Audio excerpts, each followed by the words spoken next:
জসপ্রীত বুমরার ঐতিহাসিক রেকর্ড স্পর্শ করলেন অন্যান্য মাইলস্টোন। জসপ্রীত বুমরা আরও একবার ইতিহাসের পাতায় নিজের নাম তুলে নিলেন। টি-20 সিরিজে হতাশাজনক ফলের পর একদিনের সিরিজে দুর্দান্ত প্রত্যাবর্তন করছে ভারত। বার্মিংহামের এজবাস্টনে টস জিতে প্রথমে ব্যাট করার সিদ্ধান্ত নেয় ইংল্যান্ড, কিন্তু ভারতের পেস আক্রমণের সামনে সেই সিদ্ধান্ত তেমন কাজে আসেনি।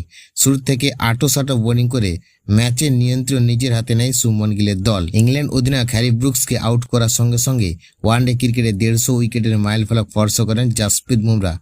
বল সংখ্যার হিসেবে দ্রুত 150 ওয়ানডে উইকেট শিকারীদের তালিকায় এখন তৃতীয় স্থানে উঠে এসেছেন তিনি, মাত্র 4605 বলে এই কীর্তি গড়ে। তার আগে রয়েছে শুধু মোহাম্মদ শামি এবং কুলদীপ যাদব। ইংল্যান্ডের মাটিতে ভারতীয় বোলারদের মধ্যে সর্বাধিক ওয়ানডে উইকেটের মালিক এখন জসপ্রীত বুমরা।